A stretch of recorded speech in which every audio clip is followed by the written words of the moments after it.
Hello, bachcha. So let's read the question. The question here says an electron in hydrogen atom makes a transition from n1 to n2. ठीक है, और n1 n2 क्या है? Principal quantum number of two states. Assuming Bohr's model to be valid, the time period of the electron in the initial state is 8 times that in the final state. ठीक है, तो time period क्या कह रहा है? Time period initial state, time period in the initial state is 8 times the time period in the final states. Okay, the possible values of n1 and n2 are what? तो एक hydrogen atom में एक electron है जो कि n1 से n2 को transit कर रहा है, n1 से n2 को जा रहा है। तो उस केस में जैसे हमारा हमारा n1 और n2 का वैल्यू क्या होगा? अगर टाइम पीरियड का जो वैल्यू है इनिशियल स्टेट में 8 टाइम्स हो गया फाइनल स्टेट में, तो जैसे हमें पता है कि अगर जो टाइम पीरियड है, तो टाइम पीरियड ऑफ रिवोल्यूशन क्या होगा? मैं लिख रहा हूं यहां पर, time time period of revolution क्या होगा? T. T is equal to क्या है? 1/f। फ्रीक्वेंसी का इनवर्स है, ये हमें पता है।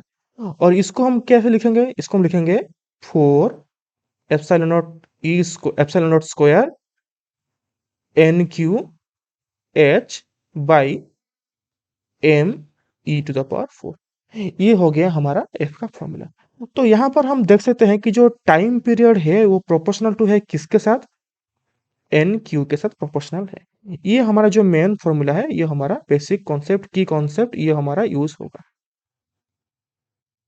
और एन क्या है यहाँ पर? एन है प्रिंसिपल क्वांटम नंबर, ठीक है ना।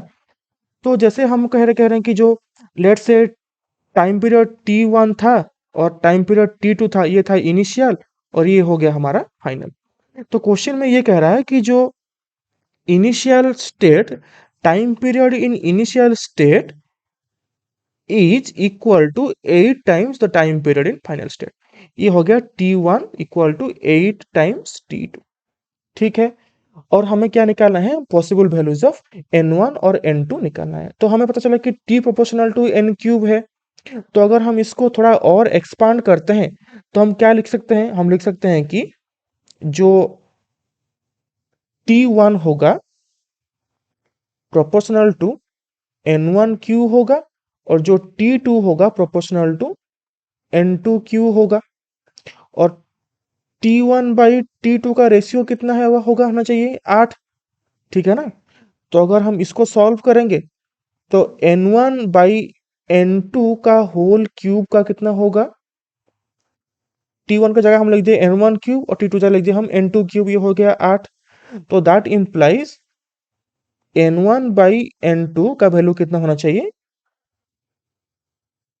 8 to the power 1/3 equal to, तो n1 क्या होना चाहिए? n1 is equal to 2 of n2।